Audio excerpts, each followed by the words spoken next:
Hey, what's up you guys? It's Dorothy and welcome back to my channel. In today's video, we're going to go into chapter 22 of One of Us is Next by Karen and McManus.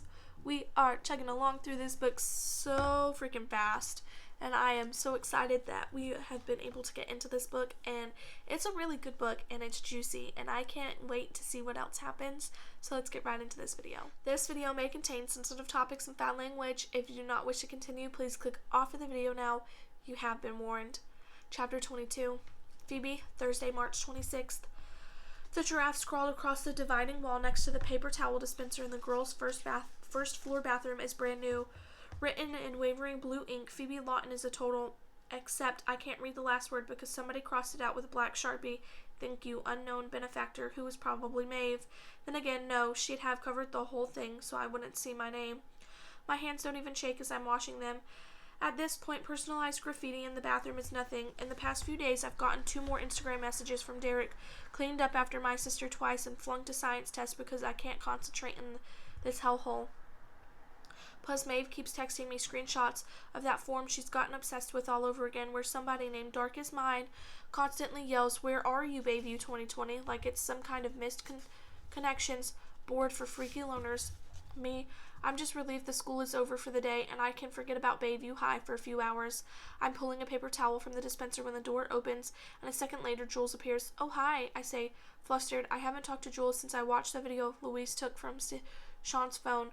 I barely see her at school anymore, unless you count all the times I've sculled past her hallway makeout sessions with Sean.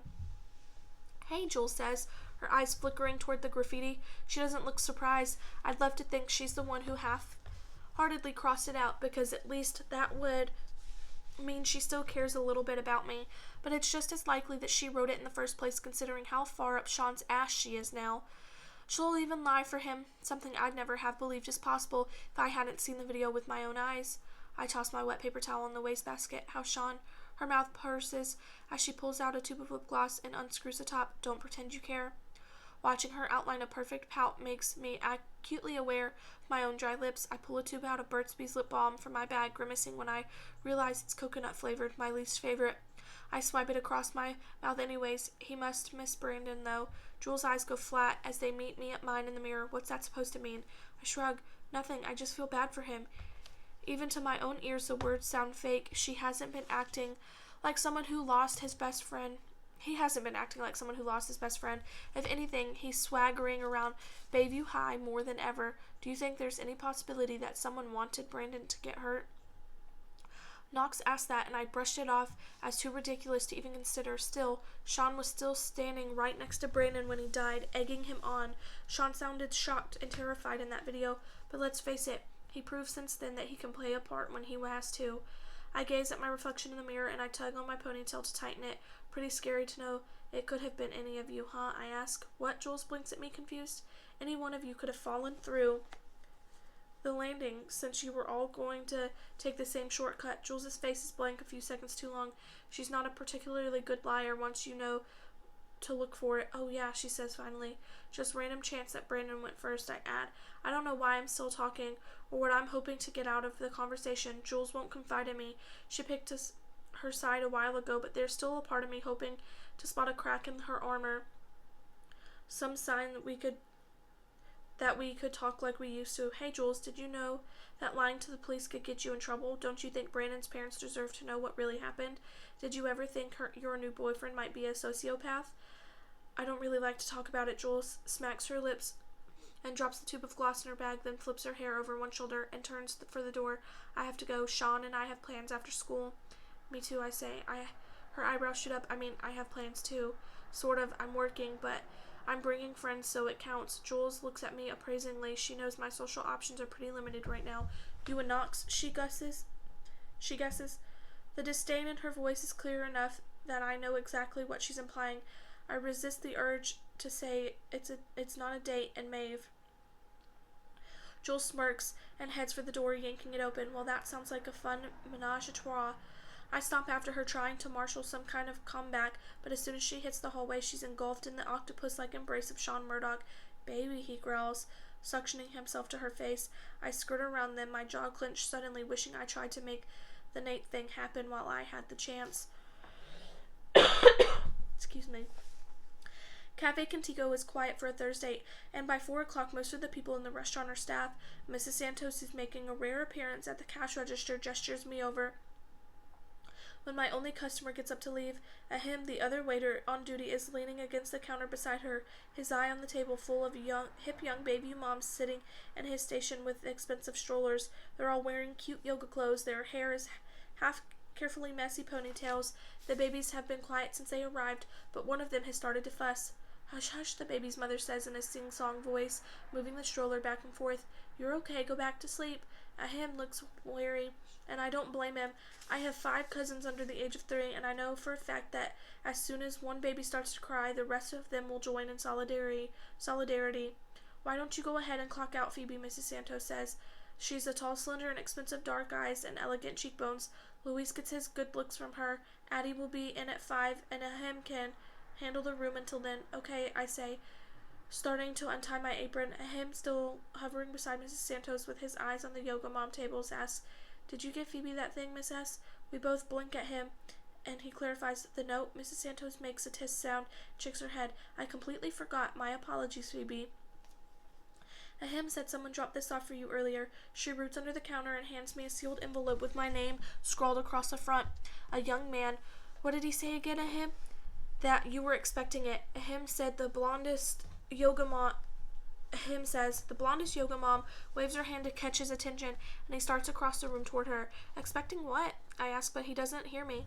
I pull my apron off and stash it behind the counter, heading for the table where Knox, Maeve, and Louise are sitting. Louise is working, supposedly, but he's been sitting and talking for the past hour.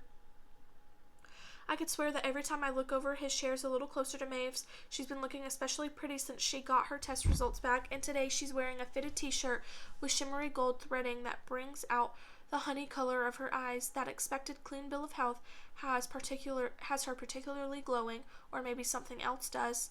I rip the envelope open as I walk curious and pull out a single sheet of paper. Are you done for the day? Maeve asks, but I only half hear. My heart jumps into my throat as I read the words in front of me. What's with the disappearing act? We need to talk. Meet me at the gazebo in Calhoun Park at 5:30 today. Do not ignore this like you've been ignoring everything else. What the hell? I call. He's striding toward the kitchen at a rapid clip, but pauses at my urgent voice. What? I wave the note. Who left this? I told you some guy, but who? He didn't give his name. Just a guy. He's been here before. What's going on? Maeve asks. I hand her the note. Her eyes can't scan the page, and she hails in sharply. Whoa, who is this from? I don't know, I say helplessly. The only person I've been ignoring lately is Derek, and I've never imagined that actual stalking was his style. But then again, other than the most ill-advised 10 minutes of my life in Jules' laundry room during her Christmas party, it's not like I've spent quality time with the guy. I wave frantically at who's trying to escape into the kitchen again. Wait, could you please come here for a second? Maeve reads the note out loud, and Louisa knocks as approaches. Suddenly, we're all talking at once, tripping over one another. Finally, Maeve raises her voice above everyone else. Hang on. The guy who left this said you said he's been here before? She tilts her head questioningly as nods. What did he look like? I don't know. Standard white dude. Shrugs. A little older than you guys, maybe. Brown hair, pale, kind of tall. That's Derek. Derek, which puts my mind slightly at ease. At least Derek is known quantity, sort of. Knox's eyes gets wide. That sounds like, was that the guy intense looking? He asks and frowns. I don't know what that means. You know, focused, serious, Knox says, like he's got a one-track mind. One of the babies at the table starts flat out wailing, and tugs at his shirt collar. Look, I have to put in their order, okay? Be back in a minute. He hurries away, and I turn to Knox confused. Why are you asking that? Because that description just gave reminds me of someone I've seen here before. Knox turns to Maeve and taps her arm. You remember that guy who came in a while back? The one who was a dick to Mr. Santos and kept asking about Phoebe? The one Louise and Manny chased off? I'm sorry, what? I burst out. When did this happen? I remember, Louise says. It was a few weeks ago, wasn't it? He leans back in his chair, arms folded, and Maeve sneaks a glance at him with the color rising in her cheeks. She looks like she's just completely lost track of the conversation. I'm tempted to snap my fingers in her face and remind her that she's supposed to be worrying about me right now, not staring at Louise's admittedly nice biceps. Priorities. Yeah, I didn't think much of it at the time, Knox says, looking apologetic. I thought it was just some jerk, but he came back a couple of nights ago. Ordered a coffee, sat around, then left without drinking it. I started wondering if it was maybe Derek trying to find you because you're ignoring his messages. I glare at him, hands on my hips. Why are you just telling me this now? I haven't been thinking straight, Knox says defensively. I have a concussion. You had a concussion 2 weeks ago. The effects can linger for years, Knox informs me. He drums his fingers on the table. Besides, I wasn't sure it meant anything, but do you think it might be him? Is Derek a tall, pale, brown-haired guy? Yeah, he is. I say, I personally wouldn't describe him as intense-looking, but to each their own, I guess. Maeve hands the note back to me as I stuff it into my pocket. My mind spinning. Would Derek really do this? Show up at my job and leave a threatening note just because I've been ignoring his Instagram messages? He never acted aggressive or possessive around Emma as far as I knew anyway. Who's Derek? Louise asks. All I can think is thank God he's out of the gossip loop. It gives me hope that there's life after Bayview High and doesn't include ongoing detailed analysis of everybody's worst mistakes. Long story, I say, but he's someone I've been blowing off lately. Do you have a picture of him? Louise asks. We all saw the guy. We could tell you whether it's him or not. Great idea. Why didn't I think of that? Maeve asks. Louise smiles and she gives him another lingering look that, in my opinion, answers the question. No way. No, I say. I can look him up right now, but he never posts pictures of himself. I take out my phone, open the Instagram, and pull up Derek's profile to see he's updated it recently. His entire feed is still nothing but animals, food, and artsy pictures of tree branches. I show it to Knox, who makes a face. No selfies? What kind of weirdo is he? Then he glances at the clock on the wall, which Mr. Santos recently fixed. Callahan Park is in Eastland, right? We could make it there before 5:30 if we leave now. I'm not meeting him, I protest. But Knox holds up a placating hand. I don't mean that, but maybe we can talk, like spy on him, see if it's Derek. Then you can report him for harassment or something. He pulls out his wallet, removes a few bills, putting them on the top of the 20 that's already on the table. We could go to my house first and grab my binoculars so we don't have to get close. Binoculars? I'm almost distracted for a second. What do you have those for? Knox looks mildly baffled. Doesn't everybody have binoculars? No, Maeve and I say at the same time. Louise's brow furrows. You think that's a good idea? This guy's practically stalking you, Phoebe. Maybe you should tell the police, let them handle it.